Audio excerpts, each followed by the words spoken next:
Tamerlán Timur, el señor de la destrucción, y el mecenas de Samarcanda, prólogo en el guerrero que quiso tallar su nombre en la ciudad, en la periferia de Eurasia, donde las estepas se encuentran montes y oasis. Nació un hombre cuyo nombre condensaría dos certezas, a la capacidad de arrasar y la obsesión por embellecer. Timur, conocido en Occidente como Tamerlán el Cojo, no fue un conquistador cualquiera.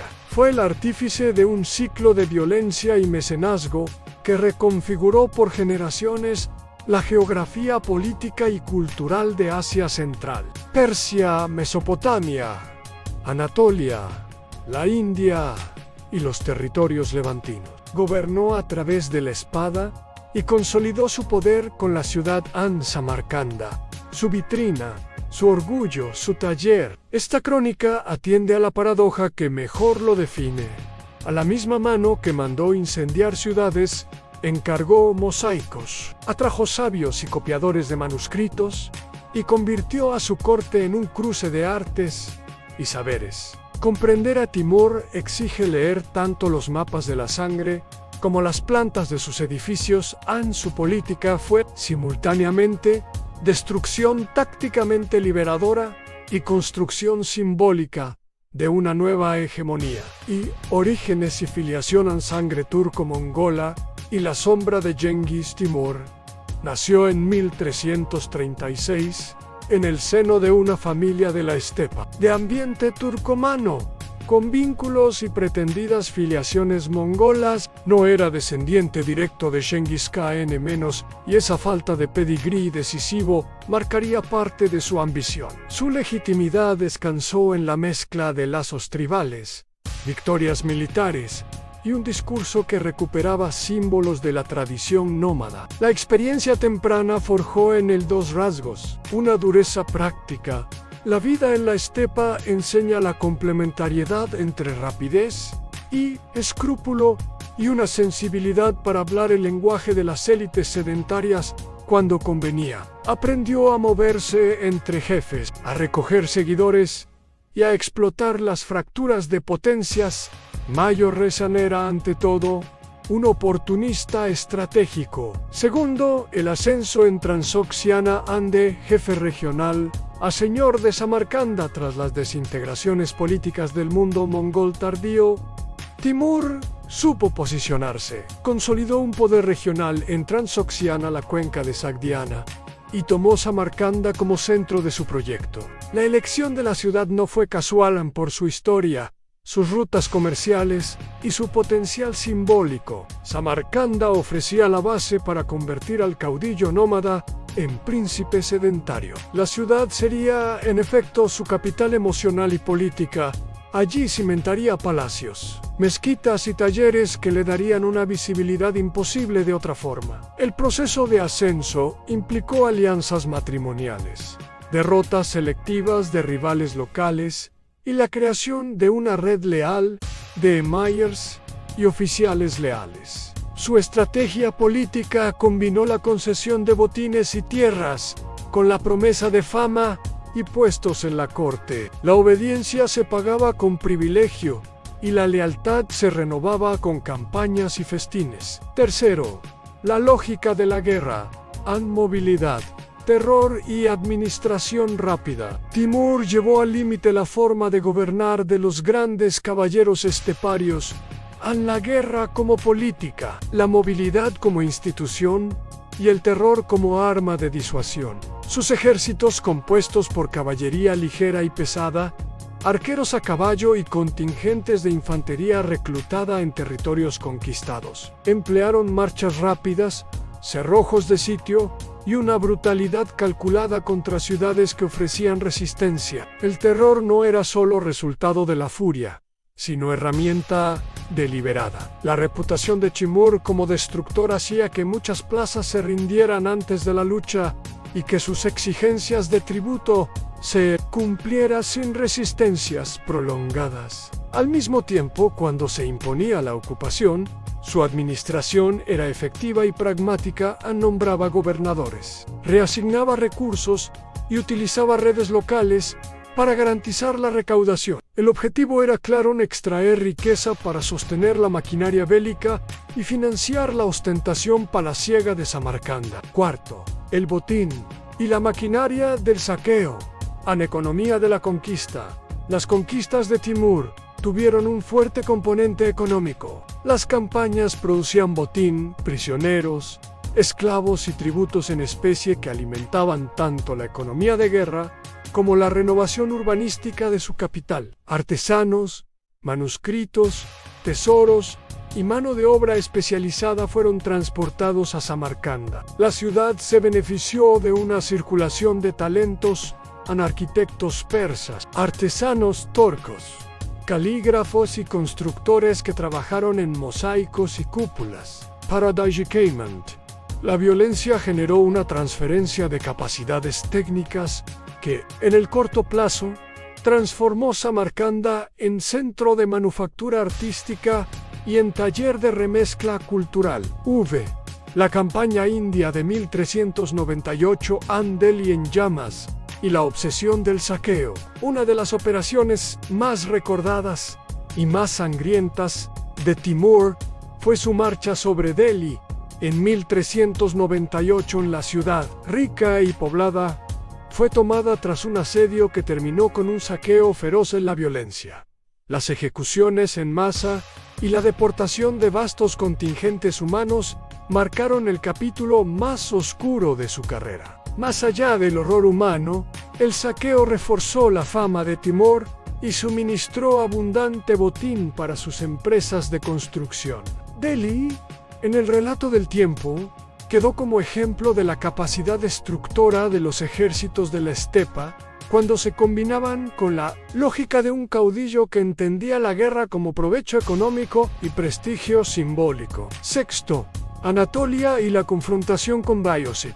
La batalla de Ankara 1402 en el ámbito occidental. La colisión con los otomanos encabezados por Bayezid I marcó un punto de inflexión regional. La batalla de Ankara en 1402 fue una derrota estruendosa para la fuerza otomana. Timur capturó a Beyhotted y desorganizó temporalmente el impulso expansionista de la dinastía turca. La victoria demostró la capacidad de Timur de explotar divisiones internas, de movilizar contingentes y de operar políticamente con eficacia. Tras Ankara impuso acuerdos, recompuso clientelas y reforzó su prestigio como árbitro de la mayor parte del mundo musulmán oriental. La derrota otomana reconfiguró los equilibrios en Anatolia y alivió por un tiempo la presión sobre fronteras persas y transoxianas. Séptimo, Samarcanda como proyecto visionario en urbanismo,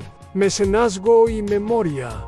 Si Timur practicó la guerra como sistema, también practicó la ciudad como escritura de su triunfo. Samarcanda fue objeto de una política deliberada en grandes complejos monumentales, plazas ceremoniales, madrasas, mezquitas y mausoleos que articulaban un lenguaje arquitectónico nuevo, fundido de tradición persa, motivos centroasiáticos y exuberancia iconográfica. El Guramer, su mausoleo, con la cúpula azul y la suntuosidad de su interior, es síntoma de una voluntad de perpetuar la figura del conquistador en piedra y mosaico. El mecenazgo se extendió a la copia de manuscritos, la atracción de poetas, astrónomos y médicos. Timur financió traducciones, colecciones y cursos.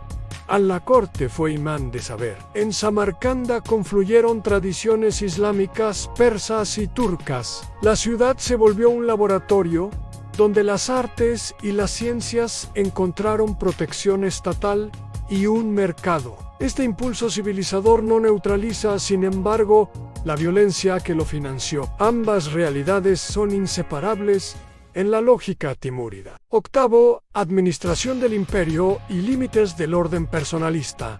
El dominio de Timur fue extensísimo, pero esencialmente personal. A falta de una burocracia central fuerte y de una dinastía legitimada por linaje idéntico al de Genghis Khan, su autoridad descansó en la lealtad de comandantes, en la recurrente capacidad de fabricar botines y en el carisma militar. Para administrar territorios, designaba a gobernadores y mayors, y a veces permitía cierta autonomía local, a cambio de tributos.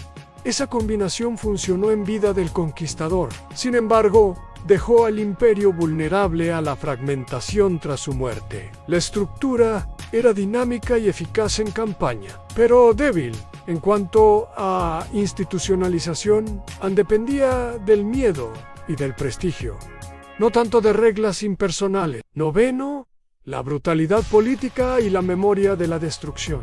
No puede obviarse la dimensión brutal de su política en ciudades enteras. Fueron masacradas, poblaciones deportadas y centros culturales arrasados cuando se oponían. Alepo, Bagdad, Isfahán y otros núcleos sufrieron episodios de destrucción que afectaron a generaciones en pérdida de infraestructura, de manuscritos y de vidas. Esa violencia tuvo efectos de largo plazo: a la desarticulación de economías locales, la reconfiguración demográfica y la creación de un clima de miedo que facilitó la reproducción de la autoridad timúrida. La historia lo recuerda tanto por la magnificencia de sus edificios como por las ruinas humanas que dejó en el camino. Muerte, sucesión y el legado dinástico 1405. Y después, Timur murió en 1405 durante una expedición contra la China de los Ming. Su muerte dejó un territorio vasto sin un mecanismo de sucesión institucionalizado. Inmediatamente estallaron luchas entre sus descendientes, los Timrudas, que, pese a las tensiones, conservaron por siglos un legado cultural potente. Las ramas dinásticas gobernaron en Persia, Transoxiana y el subcontinente indio en diversas fases, y el prestigio cultural de Samarcanda y Herat perduró. Sin embargo, el imperio de Timur no se mantuvo unido como un solo cuerpo por mucho tiempo. Demasiadas personalidades, ambiciones y la herencia de la violencia precipitaron fracciones y pugnas, epílogo a la ambivalencia del conquistador mecenas. La figura de Timur obliga a una reflexión incómoda. ¿Puede un gobernante ser a la vez destructor y benefactor cultural? En su caso, la respuesta es rotunda. Los mosaicos de Samarcanda, las madrasas de Herat y las colecciones de manuscritos nacieron directamente del flujo de recursos y de talentos que la guerra permitió concentrar. Pero esa civilización fue comprada con incendios y deportaciones. Su legado artístico es incuestionable en términos de calidad y efecto cultural.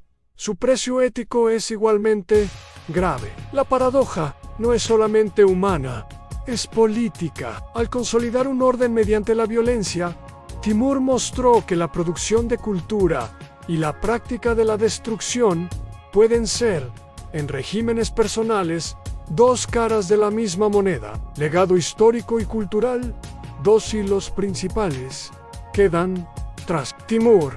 Por un lado, la difusión de una estética timúrida que influyó en arquitectura, artes decorativas y urbanismo en Asia Central y Persia. Por otro, la creación de condiciones políticas que indirectamente facilitaron la emergencia de futuras potencias, la fragmentación política posterior y la migración de élites culturales nutrieron reinos como el mogol en la India, cuyos fundadores reclamaron parentesco ideológico con la tradición timúrida. La estela de Timur, entonces, no se reduce a ruina o a belleza es una mezcla que legó formas culturales perdurables y heridas políticas de larga duración. Conclusión: entre la sombra de la estepa y la luz de los mosaicos, Tamerlán es figura límite. Paradigma de la política de la estepa en su versión más extrema y, a la vez, patrón de una corte que convirtió la ciudad en laboratorio de artes y saberes. Su biografía nos enseña que la creación cultural puede estar entrelazada con la violencia estatal, en que palacios y bibliotecas a menudo obedecen al mismo impulso que manda incendiar plazas. Su obra es lección sobre los límites del poder personalista. La capacidad de imponer autoridad por la fuerza puede conferir gloria momentánea, y producir centros culturales magníficos, pero deja poco para la institucionalidad duradera. Moralmente, su figura nos recuerda la contradicción elemental de la historia. La grandeza artística puede nacer de la desgracia humana. Así concluye la crónica de Tamerlán, el señor de la destrucción y el mecenas de Samarcanda, un caudillo que cultivó el terror y la belleza, que transformó la estepa en política de Estado y la ciudad en vitrina de su ambición, un soberano cuya huella es, todavía hoy, una mezcla de mosaicos y ruinas. Su legado, complejo y fascinante, nos invita a reflexionar sobre el poder y su impacto en la historia. Si te ha gustado este análisis, no olvides darle like al video y suscribirte al canal para más contenido interesante. Hasta la próxima.